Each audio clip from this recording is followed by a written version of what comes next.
Hi all, let's start the class. See, we can find in today's news that there is a rover of NASA. Okay, what is the name of that rover? Perseverance.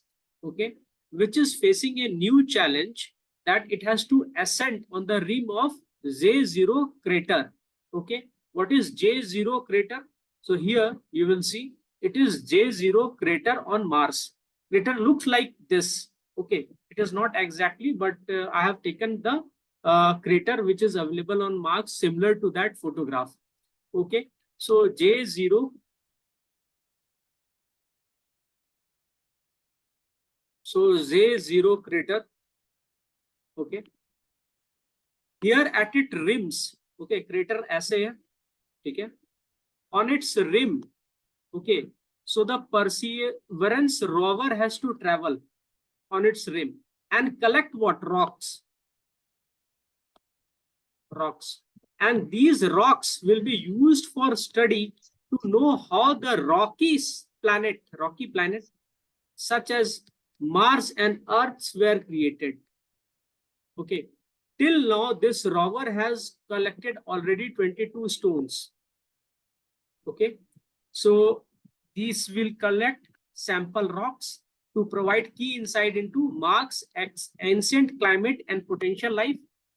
And this rover has landed on Mars in 2021. Okay. India has also landed its rover on Moon. Okay. So the lander was Vikram and rover is Pragyan. Okay. So they are also looking for source of water and helium at moon. So what will be helium used for? Helium will be used for nuclear energy.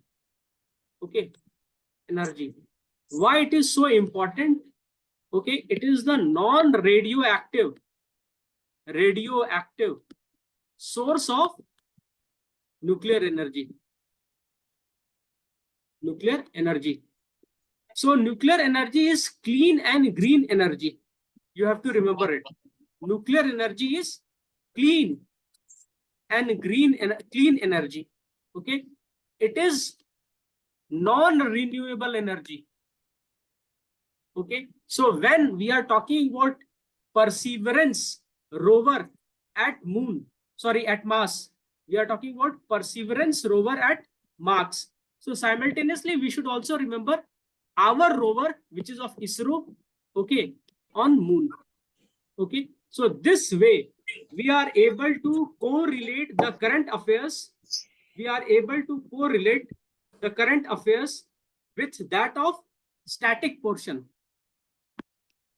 Okay, so there is nothing called current affairs. Always remember it. Whatever is coming in news, it has got static implications. Okay, there is nothing known as only current affairs for your civil service preparation. Okay, so at max for your state PCS examination, what they will ask? Perseverance rover on Mars is under which space agency? It's NASA. Okay, NASA belongs to US. Okay, they will give you option ESA, ISRO, okay, NASA or Japan Space Agency.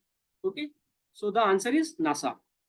Now, in Pakistan, the Baluch conflict has been going for a longer period of time. Okay, so first see Pakistan's major province. There are 4 provinces of Pakistan in totality. Okay, Baluchistan is the largest province, but it has got the minimum population.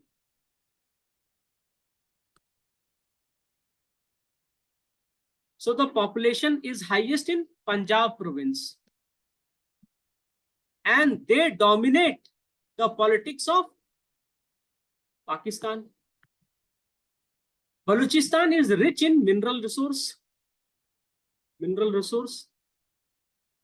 which the local Baluch believe that it is being plundered by the Pakistani government for their benefit. And we all know the Pakistani government is and its army is always corrupt. There has been various news. We have also heard that the price of wheat flour has went by rupees 400 per kg. Okay. And recently, there were 108 or 104 military personnel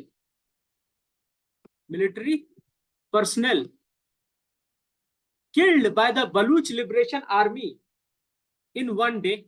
And this one day was when? This one day was actually 18th death anniversary of Akbar Khan Bugti. Okay. And the day on which this happened was also 97th anniversary of Public Liberation Army of China. And their commander was also present in Pakistan. Okay. So what was the purpose? Pakistan and China are hand in glove through SEPA. Okay. Sorry, through China-Pakistan Economic Corridor. Sorry.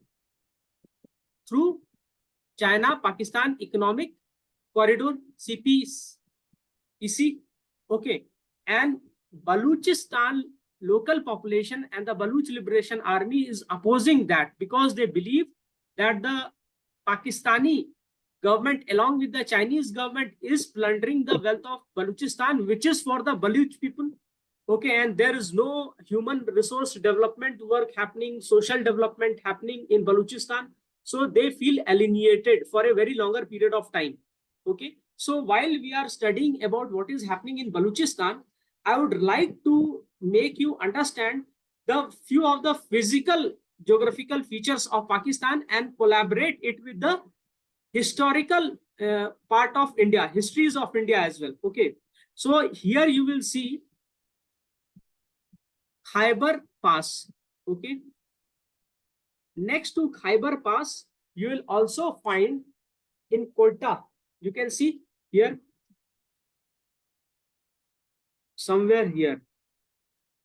Okay, Quetta. Okay, so in Quetta you have Bolan Pass. Bolan Pass. And this Bolan Pass connects northern Kirdhar range with that of Afghanistan. Quetta with that of Afghanistan. Okay, and Quetta is considered to be the major city of Baluchistan. Okay. Plus, between Khyber Pass and Bolan Pass, there is one more, Gomal Pass. Okay, Gomal Pass. Gomal Pass. Okay, and this connects Dera Ismail. Somewhere you will find Dera Ismail. Between Quetta and this portion, you will find Dera Ismail. Yes, Dera Ismail. Okay, it is connecting Dera Ismail with Ghazni. Okay, Ghazni was the place from where Muhammad Ghazni was the person who used to come and invade India. So he used to take Khyber Pass, Gomal Pass and Bolan Pass. Okay, so once he reached here somewhere in Gujarat, near Mount Abu, Gujarat and Rajasthan, okay, near Mount Abu, and there he was defeated by a Hindu queen, Nike Devi. And it is said that she has taken her child, son, Mool Raj. Her father, her husband was not there, Mool Raj, too, in her lap and defeated the entire army of Muhammad Ghazni. So just you have to remember, first there is Khyber Pass. Khyber Pass is connecting Kabul with Peshawar. Okay, there is also a river. What is that river which is entering through Khyber Pass? River Kabul. Okay, River Kabul. Okay, and this is entering where? Indus. Okay, so remember, through this pass, River Kabul is crossing and it is entering River Indus. Then we have Dera Ismail Khan, which is getting connected to Afghanistan through Gomal Pass. Okay, and the places which are being connected by Gomal Pass are Ghazni and Dera Ismail. In Delhi also, I find few people who says that they have come from Dera Ismail Khan, and they call themselves, people of that area, as Derewal. Derewal. Okay, that is another legal identity of people coming from those area. So this is what I was trying to let you know. Okay, and this area is Pakistan occupied Kashmir. Okay, hope all of you are understanding how we are correlating the current with the static portion. What possible questions can come in your examination? Okay, so the queen which defeated Ghazni when he entered and was defeated in Battle of Mount Abu, that queen was Naiki Devi, and she belonged to the Chalukya dynasty. Okay, remember that. Okay, next, Mpox. We have studying it time and again. Mpox, it is caused by virus or bacteria? Tell me. Virus. Virus. Okay, no bacteria. It is formed by virus.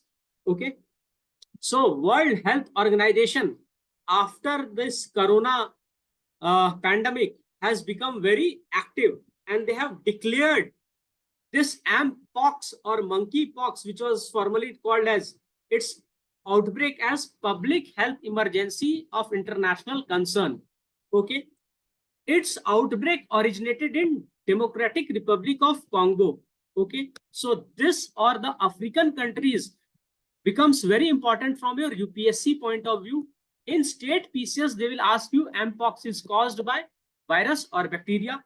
Second, what is the benefit of declaring a disease public health emergency of international concern?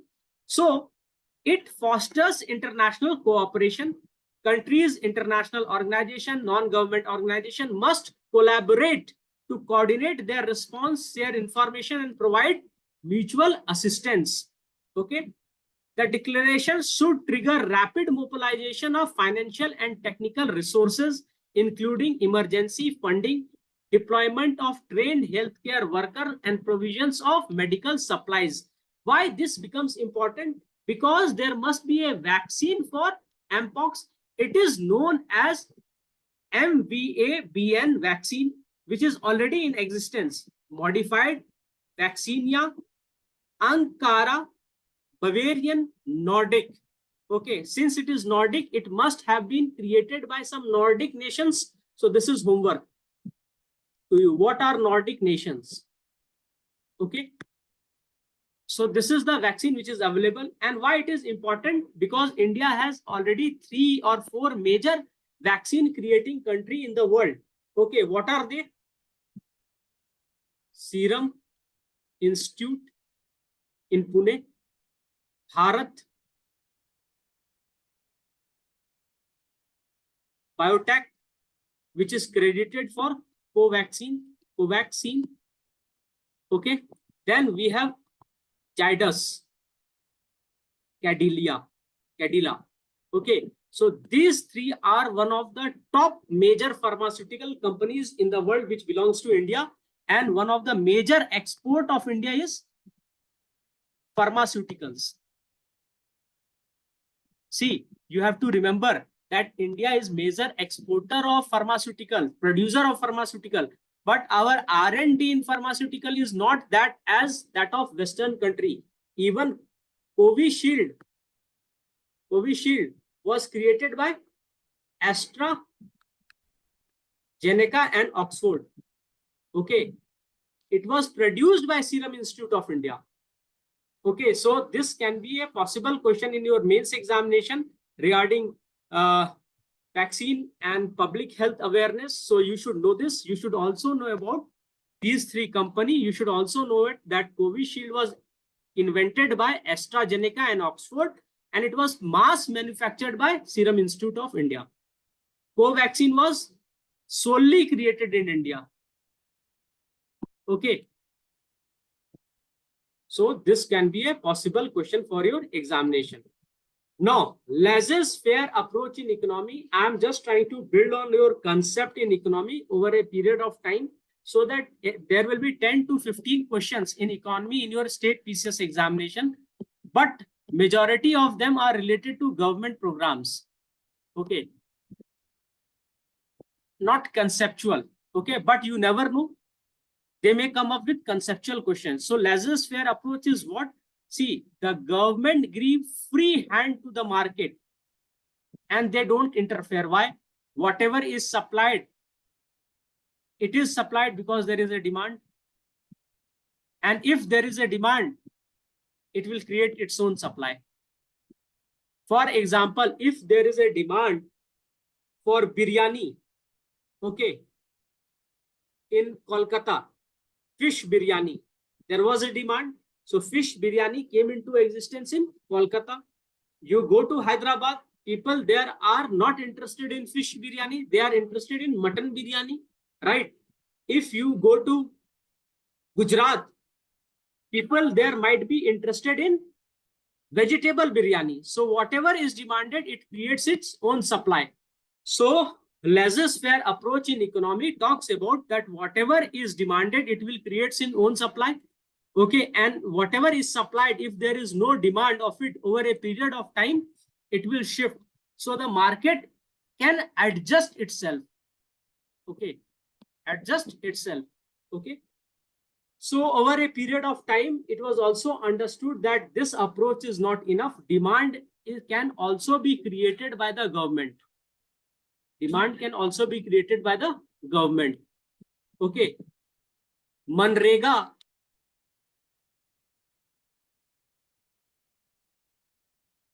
Manrega is an example in which the government created demand in rural area. Okay. So what is very much important from economic point of view? Demand. If there is a demand, there is production. If there is production, there is income. If there is income, there is demand. That is expenditure. Again, production. Again, income. Income means employment. So for employment generation, the government must create demand in economy. Right to disconnect. Okay, so what is right to disconnect? How many of you have worked in MNC? I know few of you have worked, you have prior work experience. So what actually happened in multinational companies, especially in IT or services, that even after your office hour, you will receive a WhatsApp message or an email from your boss asking that to prepare PPT or some other content creation, okay, or to work from home to resolve any issue. But you are only paid for 8 hours of job. Most of the time, the company will say that efficiency has to be increased. Bro, Narayan Murthy recently said that we should work for 70 hours. That means we should have 70 hours of work in 5 days a week or maybe 6 days a week. Is it humanly possible to work more than 11 hours in a day and to be productive? No, not at all. 11 hours you are working, 8 hours you are sleeping. Okay, 4 hours, just think, 4 or 5 hours, is it sufficient for your family life, for your personal life, for other daily chores of your life? No, not possible.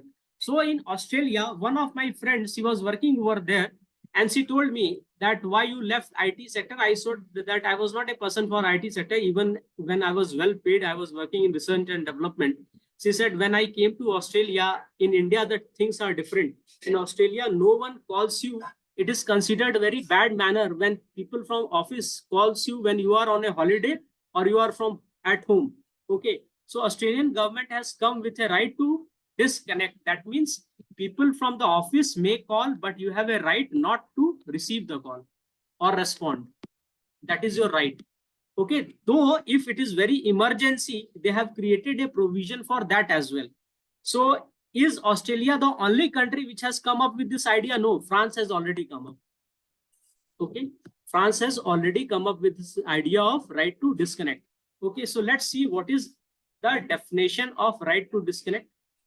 See, it comes from a belief that technology enabling work from home Many people no longer have definite working hours. Yes, you are paid for 9 to 5 job, but people in your office are expecting you to be at your toes at any time of the day, and they will send you some work online, believing that you will be able to do. So there is no definite hour. A lot of communication and work also happen when workers are not in office. Corona pandemic further blurred the distinction between work and home life, because in Corona times, IT sector in India grew by 250%. IT sector in India. I'm not talking about world. Okay. Information technology grew by 250%. And that time everyone was at home. So it blurred the distinction between work from home. Even now, majority of people, 60 to 40% people are working from home. Okay. With the Australian right to disconnect, what will happen? Employees will have a right to refuse contact outside their working hours unless the refusal is unreasonable. ठीक है, refusal must not be unreasonable. कभी emergency condition हो तब तो उठाओ. Okay, this means employees can refuse to monitor, read, or respond to the contact from an employer or a third party. Why? Burnout हो जाता है लोगों का. ठीक है, बर्नआउट हो जाता है, स्ट्रेस हो जाता है, ठीक है, हेल्थ इश्यूज हो जाते हैं, इंसोम्निया का प्रॉब्लम हो जाता है. ठीक है, people start suffering from obesity because there is no life, there is only work, no life, work life balance. Okay, now there is a recent appointment by the committee of cabinet. Okay, so chairperson for the railway board has been appointed. Who? Satish Kumar. This can come in your PCS examination. What UPSC will ask? What are different types of cabinet committee? Okay, are they constitutional body? No, they are not constitutional body. But in total we have 8 different cabinet committees. Okay, they are executive bodies. Appointment of cabinet members are Prime Minister and Home Minister. And who is the head? Prime Minister. Cabinet Committee on Economic Affairs. Why it is important? Because they only give the final acceptance to minimum support price. What should be the minimum support price is advised by CACP. Okay. Commission on Agricultural Cost and Pricing, but decided by Cabinet Committee on Economic Affairs. Cabinet Committee on Accommodation, ये भी होता है, इसमें home minister होते हैं members और transport minister होते हैं. Cabinet committee on parliamentary affairs, इसको कहते हैं सुपर कैबिनेट, क्योंकि कैबिनेट से भी ज्यादा पावरफुल ये कैबिनेट हो जाता है, कमिटी हो जाता है. Cabinet committee on political affairs, security, ठीक है, इसमें आपका फाइनेंस के भी मेंबर रहते हैं, और क्या कहते हैं, मिनिस्टर ऑफ इंटरनेशनल रिलेशंस भी रहते हैं. ठीक है, होम मिनिस्टर भी रहते हैं. ठीक है, और आपके प्राइम मिनिस्टर भी रहते हैं most of the time. So when Nirmala Sitharaman was finance minister and आपका फॉरेन मिनिस्टर, इंटरनेशनल रिलेशन वाले फॉरेन मिनिस्टर जो थे वो सुषमा स्वराज थी. At that particular point of time India had 2 lady in cabinet committee of security. ये इंटरनेशनल रिलेशन नहीं, foreign relations है. ठीक है, cabinet committee on investment and growth, cabinet committee on skill employment and livelihood. ठीक है, तो parliamentary affairs, political affairs, security, investment, skill employment and livelihood, तो इस 8 में से 7 का जो हेड होता है ना वो प्राइम मिनिस्टर होता है. 1 का हेड आपका होम मिनिस्टर होता है, अगेन होमवर्क, 1 का हेड होम मिनिस्टर होता है. ठीक है, तो cabinet committee are responsible for making collective decision, developing the government's overall strategy, managing daily issues, formulating proposals. ठीक है, so that's it. One important topic more for your state PCS point of view is Himachal Pradesh makes age of 21 as minimum age for marriage. ठीक है, sorry, of marriage for women. For men it is already 21. Okay, so what is the basic issue that even the women should have their minimum age of marriage as 21? Why? First of all, when the women's age is set that they can marry at the age of 18 and men they can marry at the age of 21, it talks that women should be younger and men should be older. It perpetuates that notion in the society that the age of women can be lower than men, must be lower than men, and men has to be always older and women has to be always younger, which is wrong. Okay, women also can marry men younger to them. I have seen many friends of mine, those who were in IT sector and they married late. They have married men, those who are 3 or 4 years younger to them. And there is nothing wrong, first of all. Second, it supports when both men and women have marriage at the same age. It supports what? It supports gender equality. Gender equality. Also, you will see that if we calculate the age of graduation, you will find that we'll have 15 years of education minimum, 10, class 2, 12, then graduation. Okay. Also, if there is nursery and KG, you take into account how many years of it is coming? It is coming 17 years. And normally people take admission at the age of 3.5 or 3.8.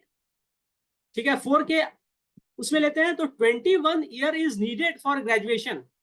And it is seen when a woman is getting married after she has received graduation, it has seen in case of India, what happens is that family planning is better. Okay. And economic empowerment of women is also better.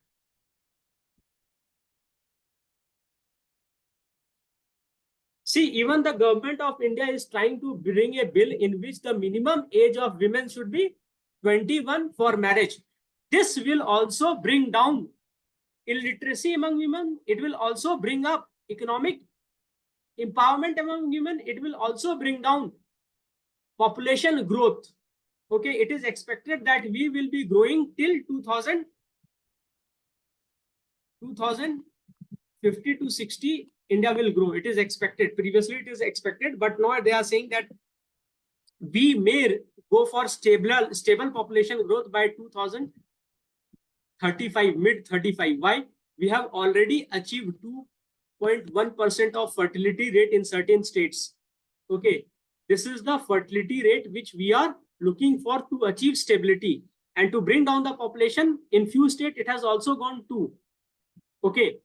So that will bring down the population, and population has to be brought down because there are limited natural resource available. And because of high population, high pollution level is also there, and there is conflict also happening everywhere. Okay. So it is important. So with this, today's current affairs classes is done. I am trying to bring down current affairs session to 30 minutes each day so that you gain the maximum. And we can also have one more slot for classes. Okay, we need to do that because what is my strategy is that by November end or November 20, all your syllabus for your examination should be completed. Okay, this way, what actually will happen? This way, you will have sufficient time for revision and MCQ practice. Whatever MCQ I am providing in the class, it's for your mental exercise. It is not a test of your mental ability. For God's sake, don't go by that. See the question, see the answer, internalize it, attempt the question. Thank you.